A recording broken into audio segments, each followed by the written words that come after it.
There we go. Okay. Sorry for all the movement. I want to share something with you guys today. It has nothing to do with the stock market, kind of. But a lot of people don't know this. A lot of history has been covered up over the years.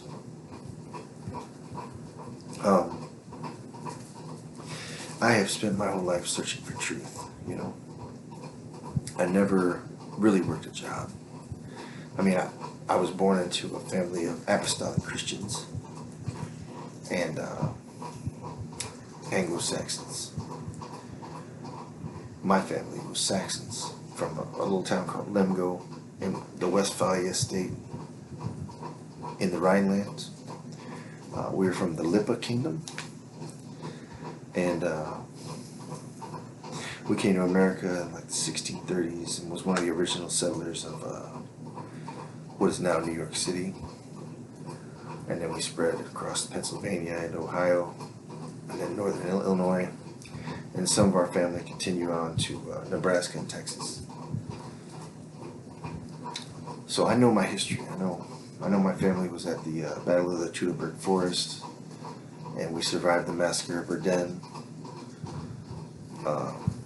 We're Freemasons. One of my ancestors, well, distant relatives, whatever, I don't know how to call it,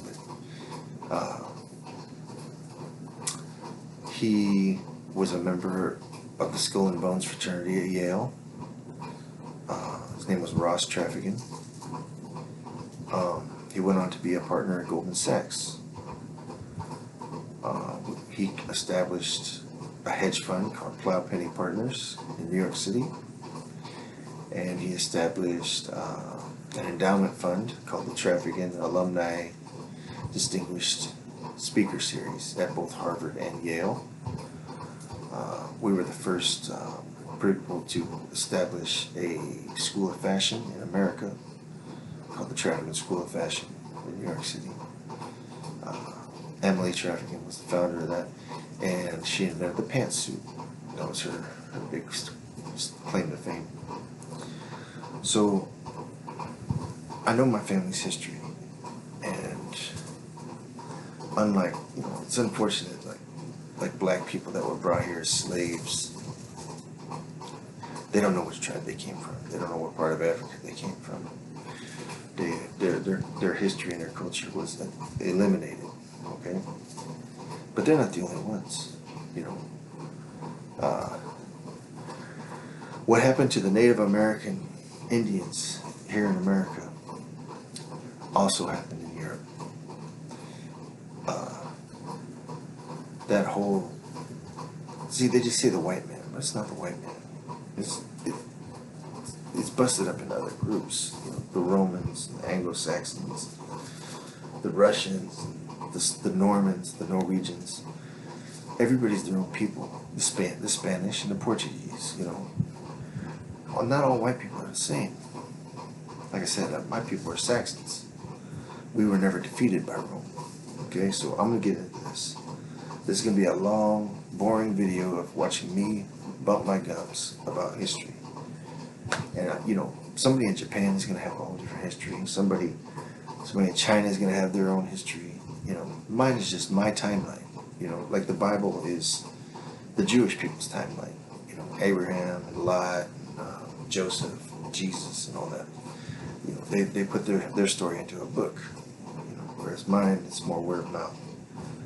So I'm gonna tell you the world history that my people have remembered. So the way I understand it, 6, 7, 8,000 years ago, the world was globalized. There was shipping going to all the continents: South America, North America, Asia, everywhere. Okay, and the world's religion was sun worship. Now the Jews have a book called the Kabbalah, And the Kabbalah gets into that religion and the philosophy of it and the belief system. And they talk about the three greater lights and the three lesser lights, and you know, that the sun gives us life, because without the sun we'd just be a frozen ball. Nothing would grow. You know, no trees, no plants, no animals. So in the old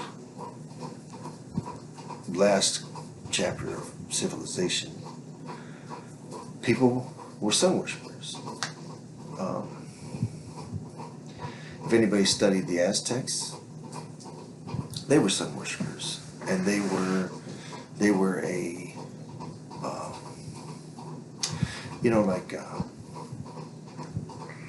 like the Norwegians. Okay, the Vikings had gone and settled in Iceland and Greenland, and then they lost touch with Iceland and Greenland for like 500 years. And then when they reestablished contact, the Icelandic people were still singing songs and still doing ceremonies from ancient Viking days that the Norwegian people had forgotten about. Okay, that's a true story. And when Marco Polo traveled to China, he took with him a clock made out of, you know, gears from Switzerland. And the Emperor of China was marveled at this mechanical device that Marco Polo had brought him to keep track of time. And the Emperor of China didn't even know that 400 years before that, his own people had done the same thing. So the Aztec people and their culture was a remnant left over from the days of global sun worshiping. And I'll get into it some more here.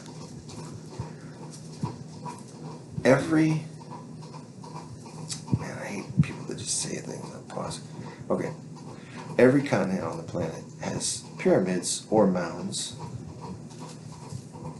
with hieroglyphs of sun worship of gods, sacrificing to God, to the sun god, things like that. That was the ancient culture. Slavery was everywhere. There was nothing new. Human beings have been bullying and enslaving each other since at least 10,000 years ago. But yeah, this way you can go to Vietnam and Laos, and you can find pyramids with hieroglyphs of sun worship. And you can go to Iran and Afghanistan and Kazakhstan, and you can find pyramids with sun worship. Egypt, of course.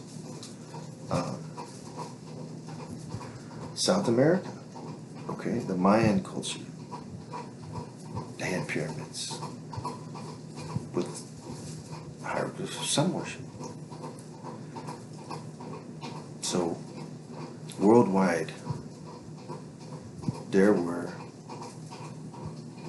a global belief system of sun worshiping. And the Jews, they recorded it. It's in the Kabbalah. Right? And there was ancient global trade too. If you go to Lake Superior in America, to an island called Island Royale, and places around Lake Superior, you will find ancient mines where they were digging up chunks of copper the size of a Volkswagen.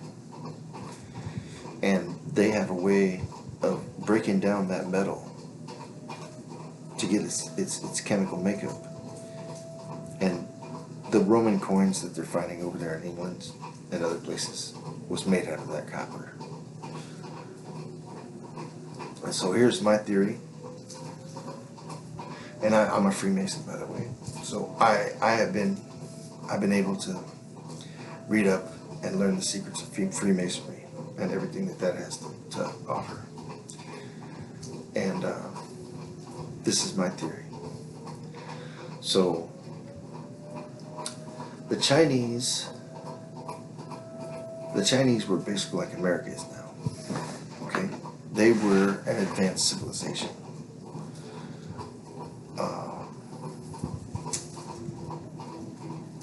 They had silk, of course, and porcelain, and gunpowder, and like I told you that Marco Polo story. They had inventions like a mechanical clock, and they also had they had found like an old earthquake machine where some rocks are perfectly balanced, and they can detect an earthquake from like 400, 500 miles away. So these people were very advanced, and like any advanced civilization, they're selling their products, to get raw materials and turn a profit. I mean, that hasn't changed. And so you can follow like the India type people. They became very wealthy being the middleman traders between China and Africa. And I wish I could bring up a map. I'm not that advanced on this YouTube shit, So, but if you look at a map of the Indian Ocean, okay, the people of India could travel to China. It's not that far away. Get goods. Plus, they got their own goods: peppercorns, and a way to dye clothing, and frankincense, and myrrh, and all that other stuff. And then they could ship it along the Indian Ocean over to Ethiopia, Somalia, where the head of the Nile River is, and they can float it down the Nile and sell it to Europeans. Everything's built on trade. Okay, human civilization is not built on ideology. Ideology is what ruins a civilization. Trade is what builds a civilization. You see.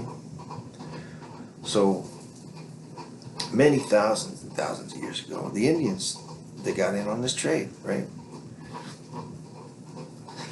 Then came the Persians, Sumerians, and all these other Babylonians, okay? Everybody's on this trade route, okay?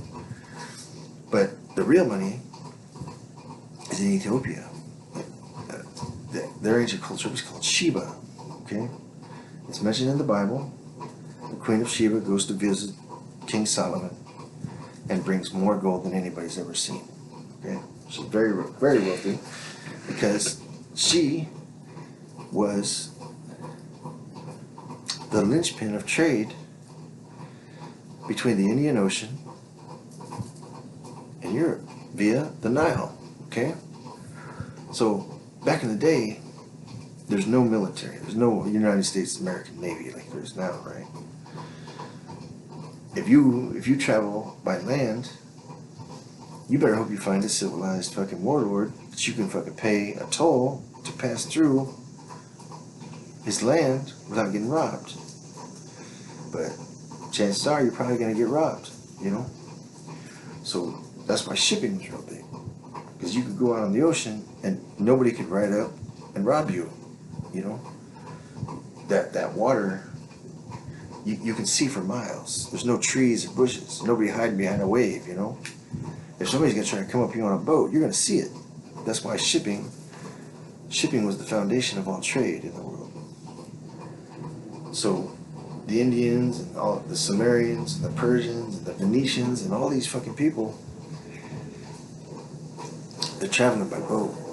And they're bringing goods here and there, back and forth, Well, the Chinese, for 4,000 years at least, they would only accept gold or silver. That's all they wanted.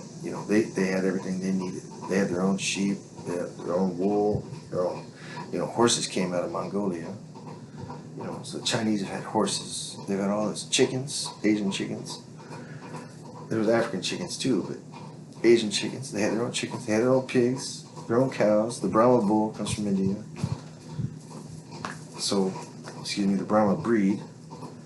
So they didn't need anything from Europe or Africa, not really. Just gold and silver, rubies, diamonds, things like that. So all these different civilizations, India was the big money maker, okay? They were positioned between the Chinese and what is now Ethiopia. All right, and then two major events happened that are not recorded in history. Well, one kind of is. Alexander the Great changed the world forever. And people don't understand to what level he did that. Alexander the Great conquered Turkey and Iraq and Israel and Iran, and he started making it into Afghanistan when they kicked his ass, right? So you can see, like, Iranian people have white skin because of Alexander the Great and the Greeks and Macedonians conquering all that land to establish a trade route with the Far East. Okay? Alexander the Great is the reason why the Persians were able to rise up. Because before Alexander the Great went through and kicked everybody's ass, they couldn't amount to shit. Okay? So Alexander the Great conquers the land to the east, almost all the way to Afghanistan. He also goes down and conquers Egypt, right? You've heard of Alexandria, the Great Library of Alexandria. Okay, that was all Alexander the Great and the Greek Empire. The Greek Empire, before the Romans, was the badasses. They had Greek fire, which would burn on top of the ocean. It was some kind of oil or whatever. And it was like napalm. It would stick to you. And they could squirt that shit, 100 yards and fuck you up. So the Greeks owned the water, And they conquered Sicily, Malta, Iran, and all that, the Middle East. And then they talk about the ancient Egyptian pharaohs, that the pharaohs from the south or the north went up and fought the other Egyptians in the north, or no, the south, excuse me. But, all right, if you look at a map, the Nile runs from the south to the north, and the Greeks are in the Mediterranean, and Alexander the Great and the Greeks are in the Mediterranean. Well, the Greeks went up the fucking Nile and kicked the shit out of the Ethiopians and defeated them. And the Egyptian Empire was a proxy of the Greeks, right? Cleopatra, she descended from Greeks, okay? So the Greeks had conquered the North African people, the Egyptians, and they had built the Egyptian Empire, okay? And I don't know why it was different, but it was. But they had different gods and all that other shit, okay? But the Greeks enslaved the Hebrews, they enslaved the Africans, they enslaved anybody they could and put them to work. And most people should know this, but there's a problem. The Romans, they rose up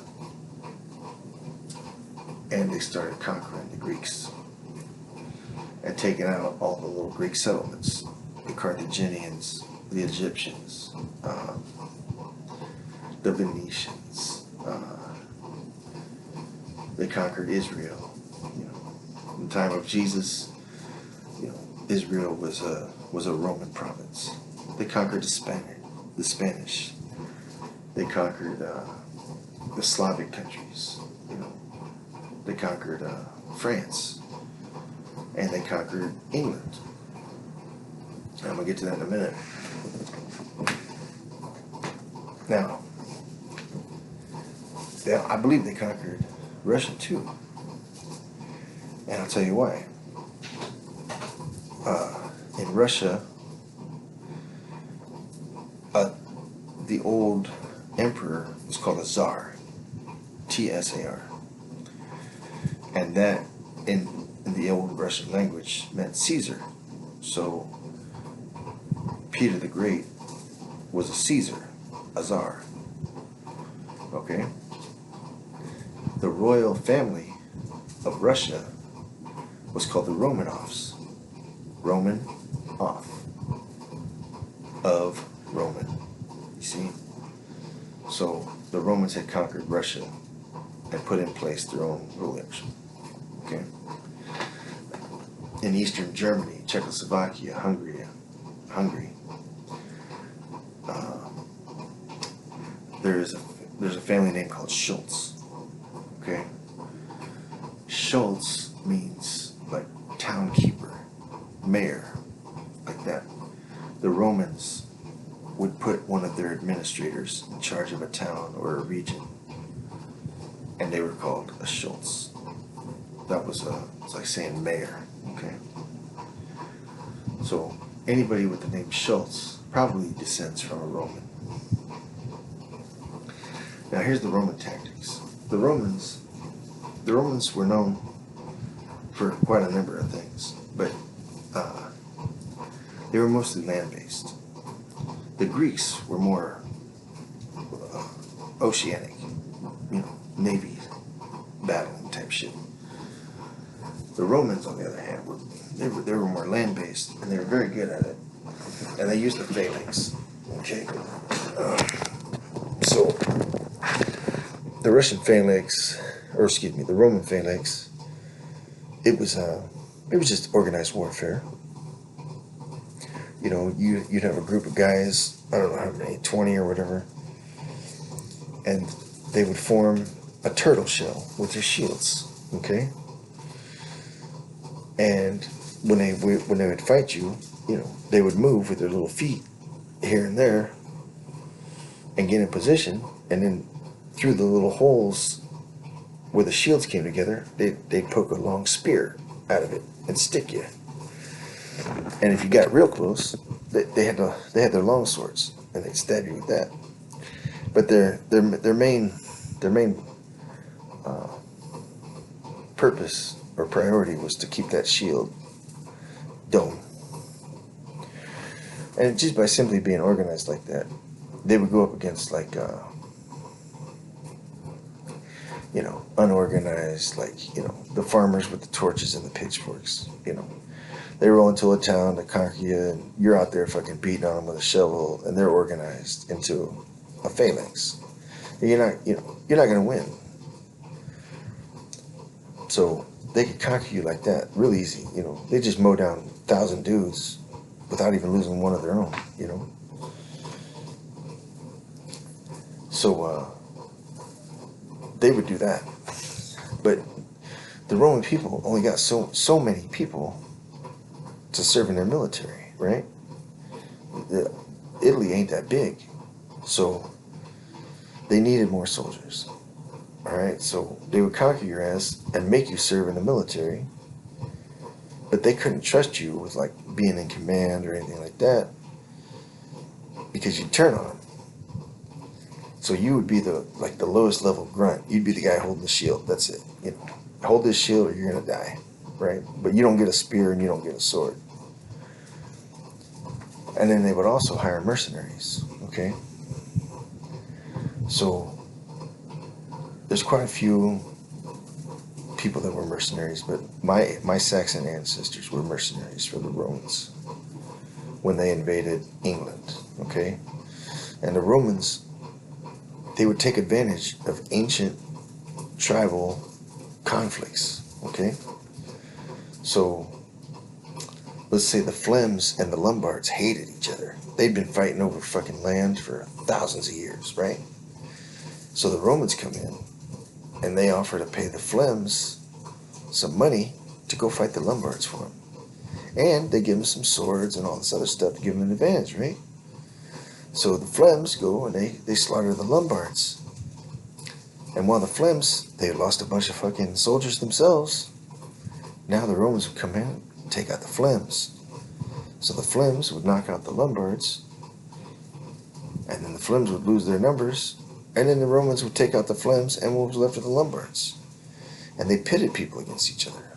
And that's the reference that I gave about the American Indians. The white people did that same thing to the Native American Indians. They would have the Apache go against the Arapaho, or whatever. Or they have the Blackfeet fight the Cherokee. Or the Mohicans fight, I don't know, whatever the hell's up there in the Northeast. Or they'd have the Sioux fight the Creek, or whatever, you know,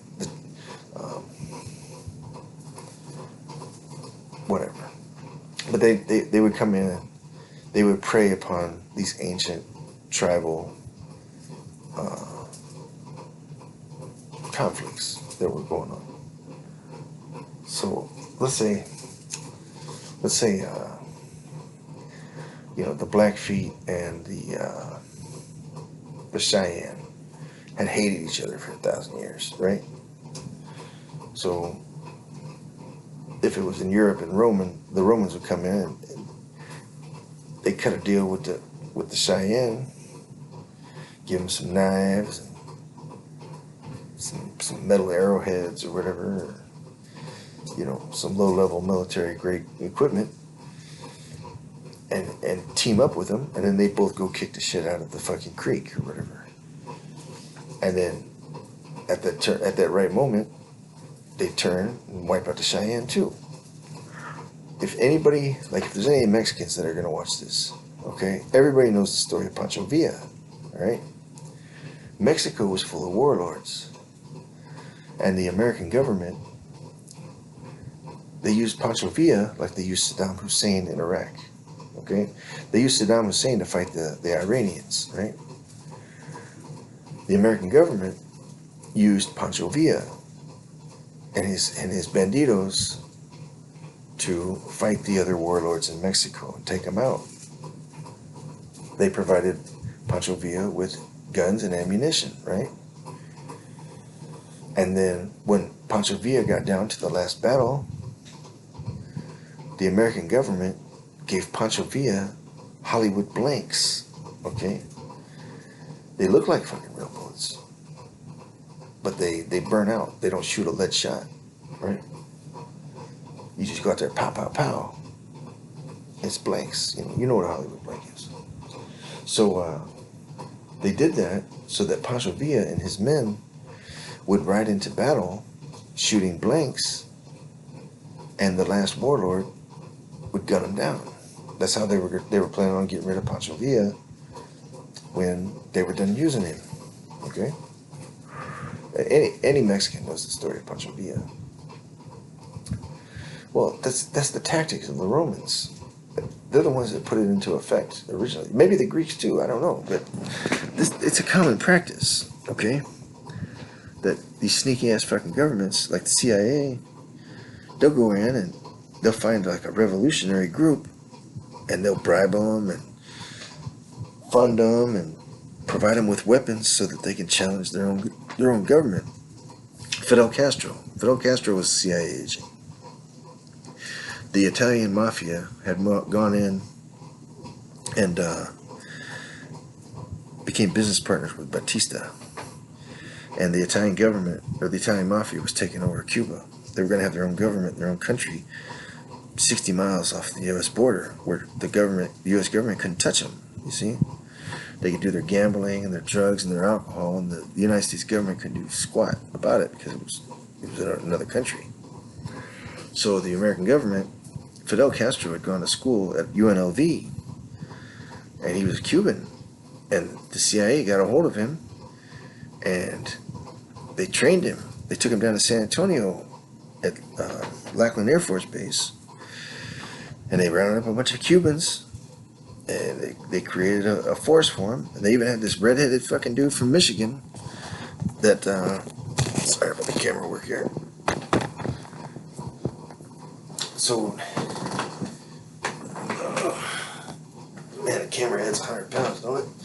Okay, so, CIA trains Fidel Castro to go and overthrow Batista in Cuba. So this has all been going on for thousands and thousands of years, right?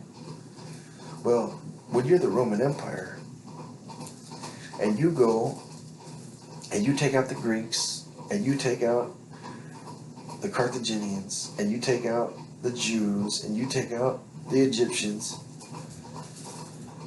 you don't want people remembering that history because it'll come back on you, okay? people will try to rehash the old Egyptian empire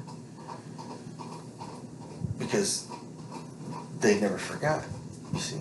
So if you look up the massacre of Verdun, my Anglo-Saxons ancestors, we defeated the Romans. They never conquered us until Charlemagne in like the 800s, okay? But we were serving as mercenaries with the Romans when they conquered England. And so they saw how the Romans moved. They saw how the phalanx system worked. So if you Google the Battle of the Teutoburg Forest, Teugoburg Forest, okay? It's about 60 miles from where my family had land. And the Romans had 19 legions, all right? So that's like 3,000 men per legion. And this is way back in the day. So there ain't no cell phones, there ain't no television sets. There ain't, there's nothing. You write a letter and you give it to some guy and you say, go to fucking Rome, give this to the fucking boss or whatever.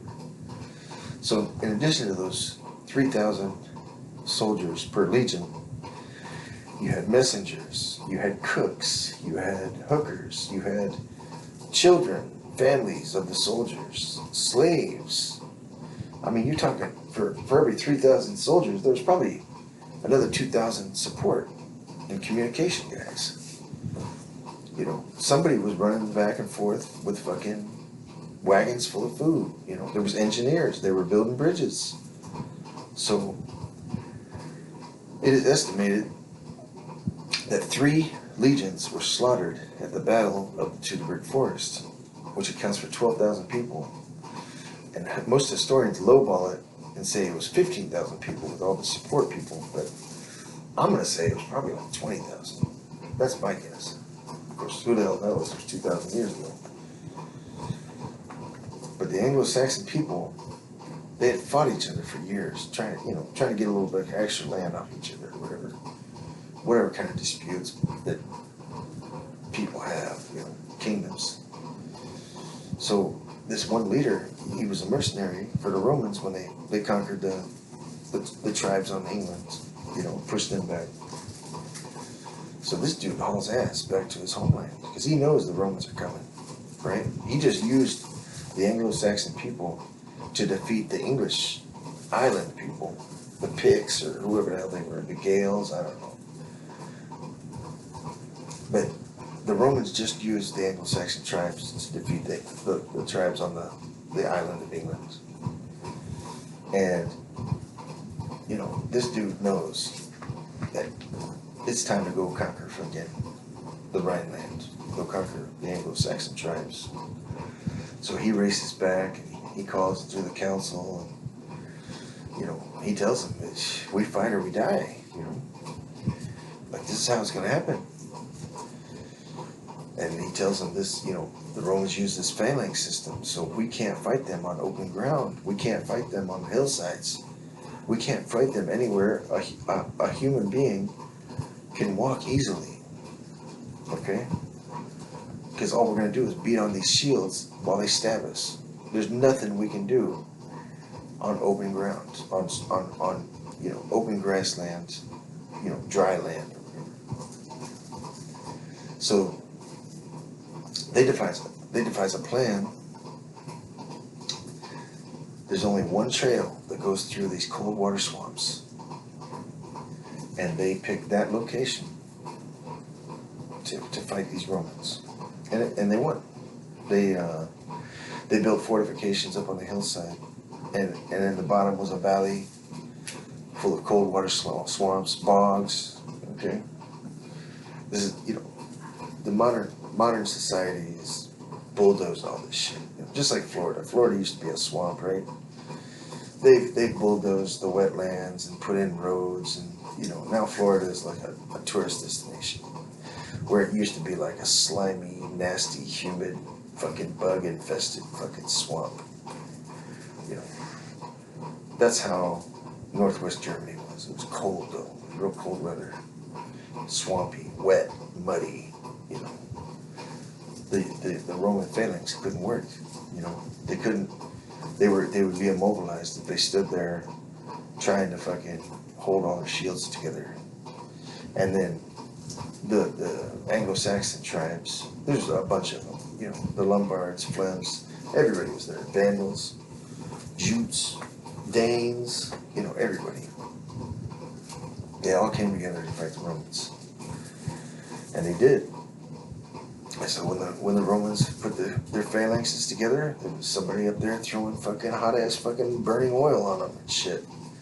You know, they couldn't move.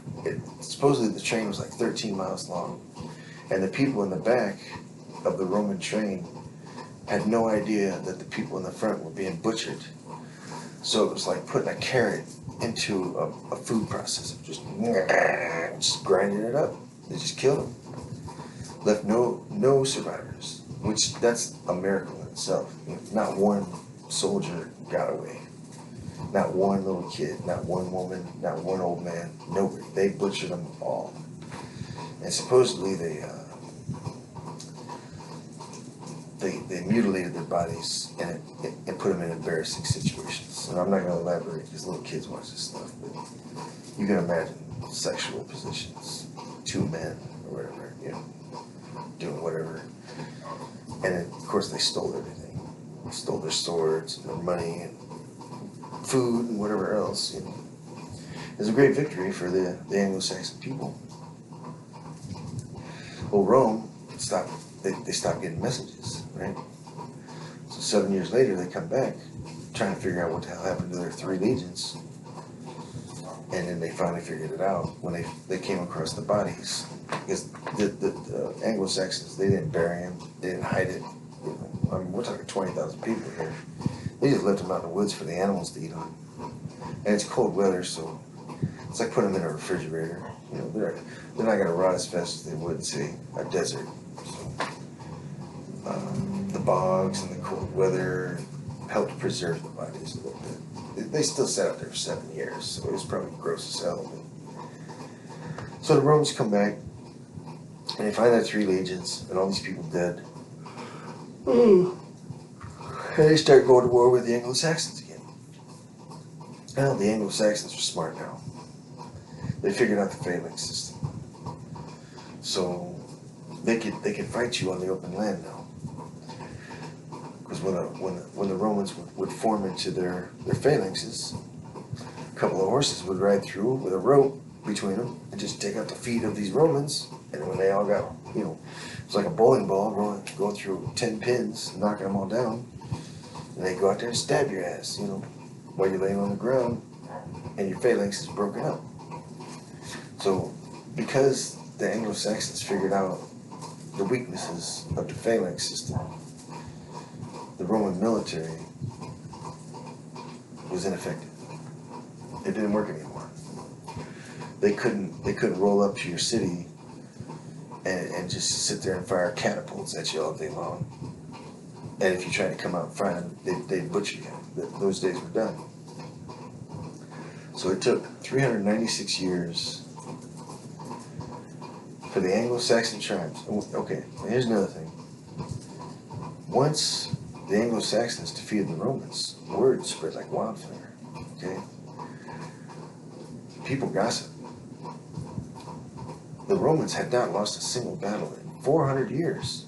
The last time they lost a battle before they went to the Teutoburg Forest was against the Carthaginians and Hannibal. So word spreads quick. The Anglo-Saxon tribes defeated the Romans. No way, you know. I don't believe it.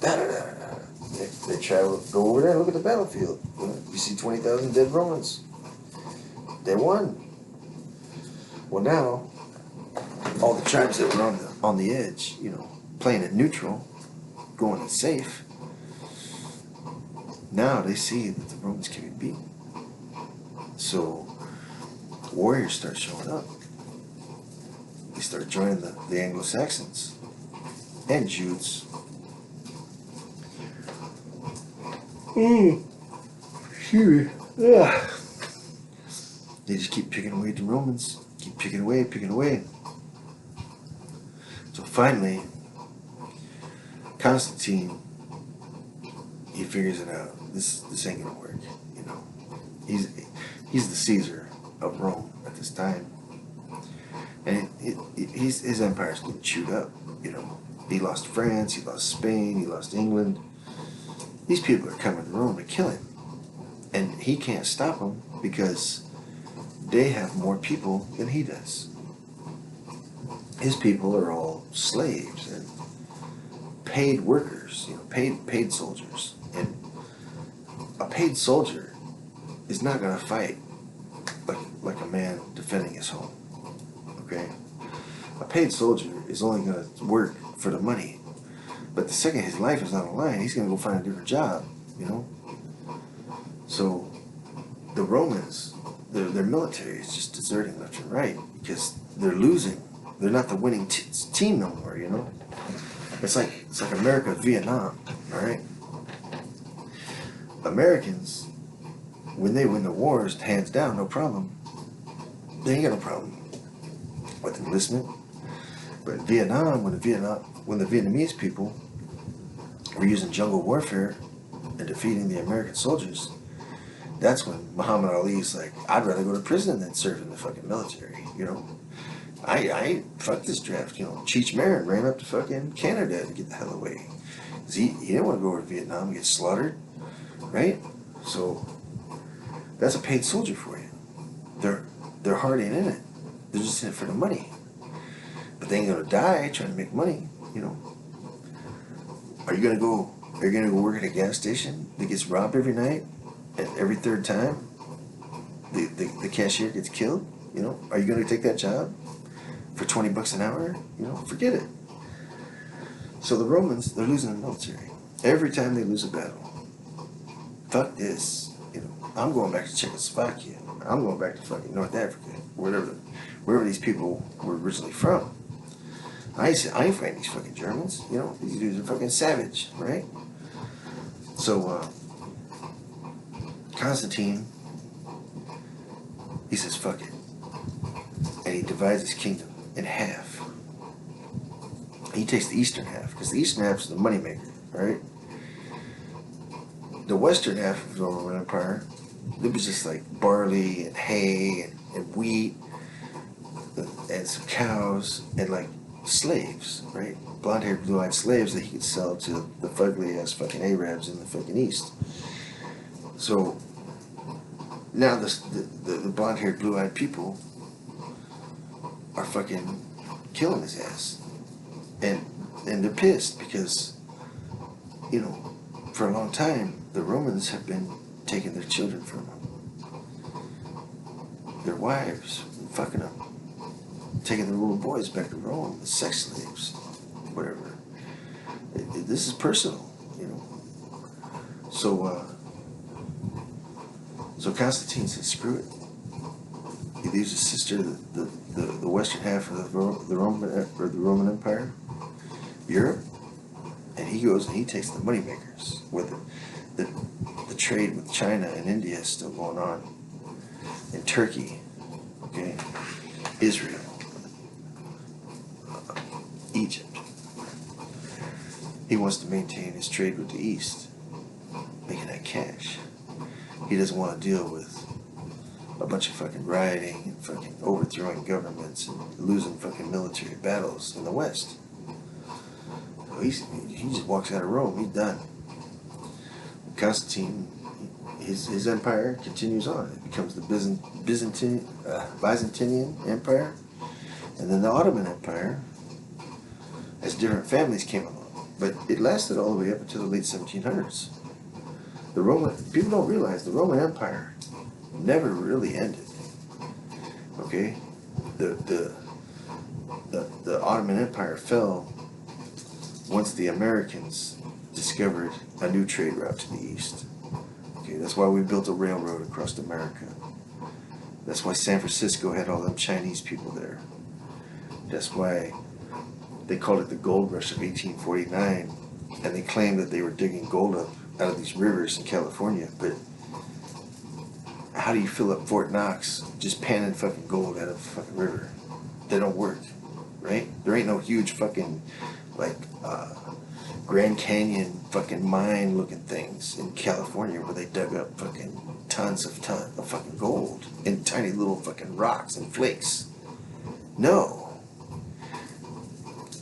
It's called the heroin wars. Oh, excuse me, the opium wars. Alright? The Ottoman Empire lasted up to the late 1700s because that's where the Chinese goods used to come through to get to Europe. But as soon as America, the United States of America, became their own country and started establishing trade routes across the Pacific to the Chinese and the Indians, they no longer had to pay the taxes to the Romans, the Byzantinians, the Ottomans, the Persians, the Venetians, whatever. All them little fucking countries and empires between China and Europe. Now, us Anglo-Saxons, we had our own fucking route. We didn't have to go through Europe. We didn't have to go through India. We didn't have to go through the Middle East no more. Okay? We could crisscross that fucking Pacific. We're good. Straight shot to China. No countries, no navies in the Pacific yet. Nobody that'll really fuck with us. Polynesians, that's about it. But their little fucking boats ain't gonna do shit against a big ass sailing vessel full of fucking cannons and muskets and shit. So in the late 1700s, that's why the Ottoman Empire fell. Because we opened up a trade route with China directly. And before I get into that, my Anglo-Saxon ancestry, we did, in like the 800s, Charlemagne came through and defeated us. We were pagans, which was very much like Native American beliefs. We worshipped the Creator and honored Him in nature. The pagans were tree worshippers. We believed in sprites and fairies and shit like that. Witches and goblins and all those things. Woodland creatures. And there was a big fucking tree that was so big it supposedly connected the earth and the heavens. And that's where all the tribes in Northwest Europe would go to meet to have their equinox festivals or whatever. Spring equinox, summer equinox, fall equinox, winter solstice, whatever. Halloween was a big celebration. It's called Samhain, 3 days. And then if you ever see the old movies, some of the old traditions still carry through. Like if you have a Christmas tree in your living room, that's an old pagan holiday. We were tree worshippers. That's why there's a tree in people's homes in America for Christmas. That's the winter solstice is December 22nd. It's a 3-day festival. Ends on December 25th. That fused with Christianity. This is how we. Yeah, I'll get into it. So I'm gonna hurry up because I'm almost at an hour. So Charlemagne came through, and he defeated us. He was too good. And he killed all of our elders, just like the Native Americans had done to them. They killed all of our elders so that we would lose our history, just like the Romans took out the Egyptians in their history. Okay? Anybody who practiced paganism, because Charlemagne was a Catholic, he was a Roman. So anybody who practiced paganism would be killed. They'd be crucified. They'd be butchered. They would estimate like 4,500 people were massacred at the massacre of Verdun. Those were all the elders of the pagans. All the leaders, the spiritual leaders, the kings, the record keepers, anybody, witches, warlocks, anybody who practiced paganism, knew the history of paganism, understood the culture of paganism, was massacred.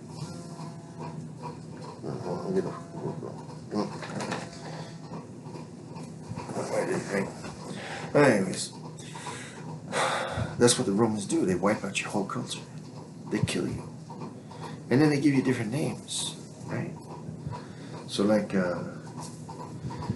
my Saxon ancestors, they had names I don't even know. Like the Norwegians got Thor and whatever, Astrid, fucking whatever else. My people, in our own language, had our own names as well.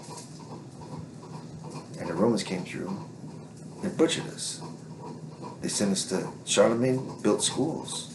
And just like Hitler tried to reprogram the French people into thinking they were Germans, Charlemagne conquered the fucking pagans, killed off the elders, and sent the children to school to teach them to be Catholics. That's how the Romans work. They kill you. They wipe out your history. They wipe out your memories. They wipe out your culture. And then they educate you on what they want you to believe. To be a Roman, a loyal Roman fucking citizen, right? Well, the pagans, they were conquered, but they didn't forget, you see. That's why there's a Christmas tree in most Americans' living rooms for Christmas. That's our tree worship. In Mexico, when the fucking Spaniards and the Catholics went through and butchered the Aztecs and the Mayans and whatever else, they forced Catholicism on the natives after wiping out their leaders and their history. So, but they couldn't wipe it all the way out. The Aztecs would still practice their Day of the Dead, where they honored their dead fucking... The Aztecs were they were very morbid. They were, they ate people and shit like that, but they felt a strong connection with the dead. So the Aztecs had, a festival, Day of the Dead, where they would, make plates for their ancestors, whatever the hell they did. I don't know. I'm not an Aztec. So, because the Catholics couldn't stomp out this very special ceremony out of the Aztecs, called the Day of the Dead, it fused with Christianity. Okay, it fused with Catholicism. It became a. It's not a Catholic ceremony, but the Catholics couldn't stop it from happening. And that's like our tree worship as a pagan. They couldn't stop us from our tree worship. So we would have our Christmas tree, even though we're not pagans anymore. That's something we hang on to. And, but we lost our names, and we lost our history. We don't really know what happened more than 2,000 years ago because the fucking Romans and fucking Charlemagne wiped us out and forced us to basically become Catholics. We fucking are Christians now and shit like that. Which I am a Christian.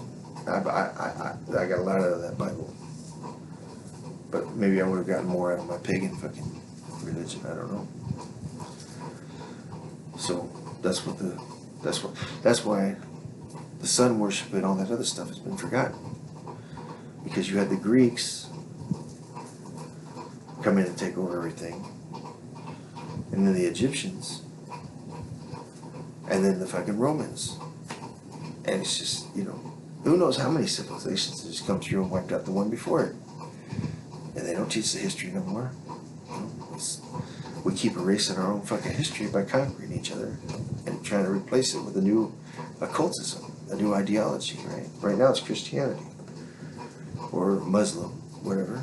Muslim came after Christianity, right? But way, way back in the day, more than 6,000 years ago, maybe 8,000 years ago, there was sun worship. That was the big thing. And they sacrificed human beings to the sun god. I guess to show appreciation for life, or whatever. Or maybe it was population control. I don't know. And supposedly there were giants back in the day. Maybe the little shorties fucking got together and overthrew them. I forget what the fuck they're called. Anunya or whatever. I don't know, Anunnaki, whatever the hell it's called. But that's humanity in a nutshell, you know. And black people, they hate white Americans. They want to blame us for slavery, and to a certain extent, they have that right because it happened. I wouldn't say all white people were guilty of it, but they're bitter, just like my Anglo-Saxon ancestors were bitter towards the Romans for enslaving us. Maybe the blacks are going to rise up and fucking kill a bunch of fucking people too. I don't know. They know, but we don't. But I will say this before I close this out. We did not wipe out the Native American Indians. We were forced out of Europe. My ancestor had to turn over his land to his brother and jump on a boat to America because they were going to crucify him. He was a pagan. And this chick will not stop calling me. I'm going to have to call her back in a minute. I'm a fat boy, trust me. The girls love me. So anyways, that's why there's Indian reservations left in America. It's not because we couldn't finish them off. It was because we know what it's like to have our culture and our people killed off, sent to boarding schools to be reprogrammed and re-educated into being Romans, Catholics. So while these Cherokee, Apache, all these Native American tribes in the North American continent, they're pissed. They lost their land, they lost their way of life. You know, it was unfortunate we had to come here to survive. And greed played a part too. But we didn't finish them off. They still have their fucking powwows. And they still do their dancing. And they still tell their stories. Because we didn't want to kill out the Indians. We didn't want to go to war with them at all. We just want to share their land. But they were primitive. And they were warring. And they were savage. And you know, they cut a deal with you like a crackhead and they try to come back and steal it, right? You know, you give them, you know, $1,000 for this land over here. Oh yeah, I'll take it, sure. And they come back and try to steal the land back from you, right? Try to work it both ways. That's what made them savages. They didn't keep their word. They didn't follow through on their deals. You know, they would just tell you what you wanted to hear to get your money, and then try to take back whatever they sold you. You know. And that's what caused the problem with the Native American Indian tribes. That's why the white Europeans and the Native American tribes didn't get along so well. It's because they would cut deals and they would sell us land and come back sneaking around at night trying to steal our cattle and everything else and our daughters. You know. We really tried to do it the peaceful way in the beginning. My Dutch ancestors, Saxons, but they settled New Amsterdam, which is now the island of Manhattan. They bought that land. They cut a deal with the local tribe that ruled it, because the tribe didn't see no value in it. It was an island. You know, there wasn't very many deer or whatever. It was windy and cold. You know, you had to row your canoe all the way across the fucking Hudson to get over there or whatever. So they sold us that land. We didn't go in and shoot the fucking Indians and steal it. We bought it. But as more Europeans came over, they bought more land, and they just kept pushing, you know. They pushed the Mohicans back into the Sioux or whatever, and the Sioux back into the Cheyenne, and, you know, it just kept pushing the Indians back, and it kept encroaching on the Native American tribe that was having their land encroached on. Everybody's getting pissed, you know, because we're pushing them out of their damn land by buying it. You know, whatever. I'm sure there was a lot of criminals just stealing land. I wouldn't doubt that at all.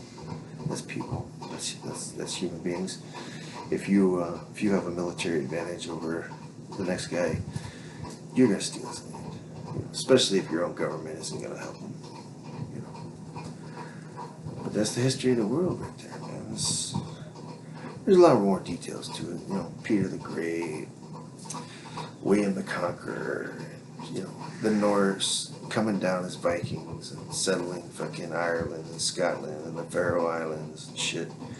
There's a lot more stories to it, you know. The Gauls and the, you know, they pushed the Muslims out of Spain, got Portugal as a country, and there's a lot of details that go into it, but you know, for a 1 hour summary of the last 10,000 years of history, there you go. You know, it's just every time a new civilization rises, they just take an eraser to the history of the last, you know, civilization. So this could be going on for 100,000 years. You know, just one civilization after another,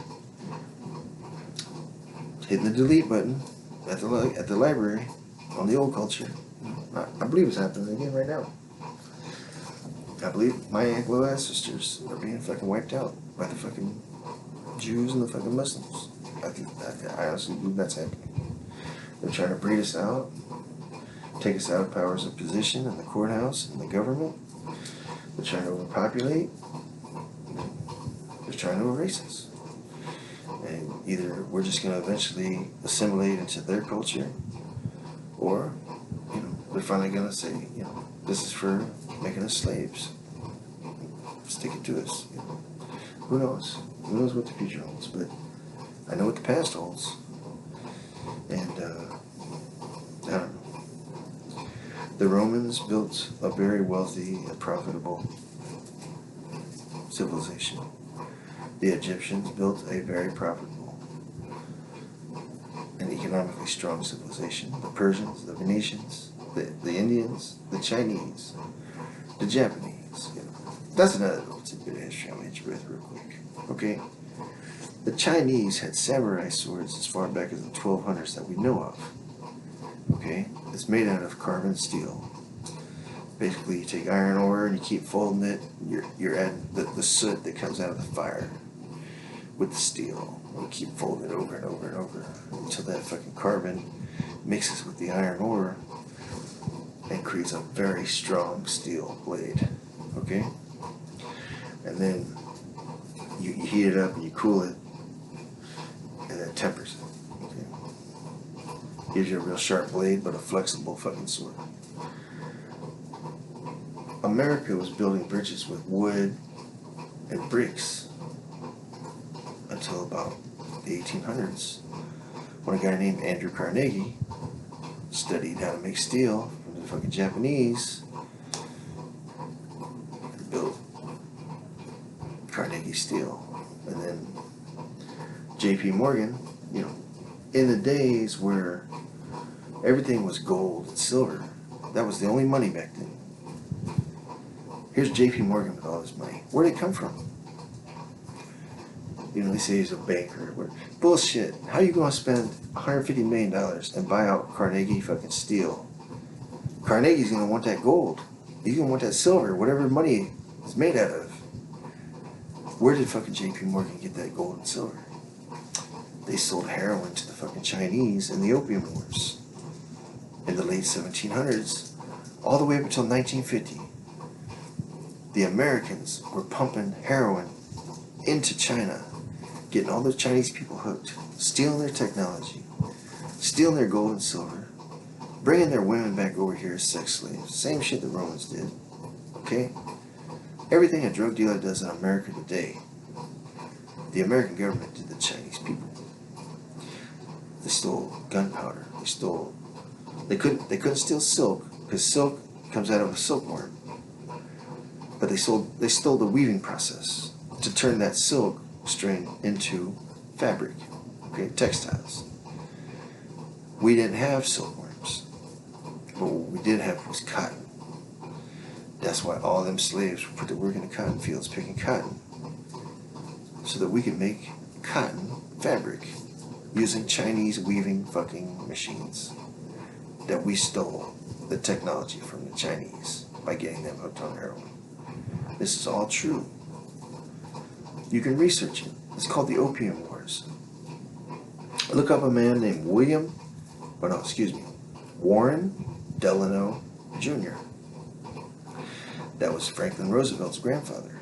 That was Teddy Roosevelt's uncle, step-uncle, uncle-in-law, some shit. Warren Delano Jr. was the man on the ground in China for the Peabodys, the Forbes, the Trafficants, all the other fucking names of the old money in America. This is also why there was no income tax in America until the 1930s. We were living off of fucking Chinese fucking heroin sales. We didn't need to tax our own people. We were drug dealers all the way up until the 1930s. We got the Chinese people hooked, and we fucking looted them for $4,000 of their fucking civilization's fucking profits. For 4,000 years, the Chinese would not accept anything but gold or silver as payment for their silk, for their gunpowder, for their technology. 4,000 years of profiting, and the American fucking government went in there and wiped them out in 150 years. And you can research it. Okay, that's all I got for you. Have a good day.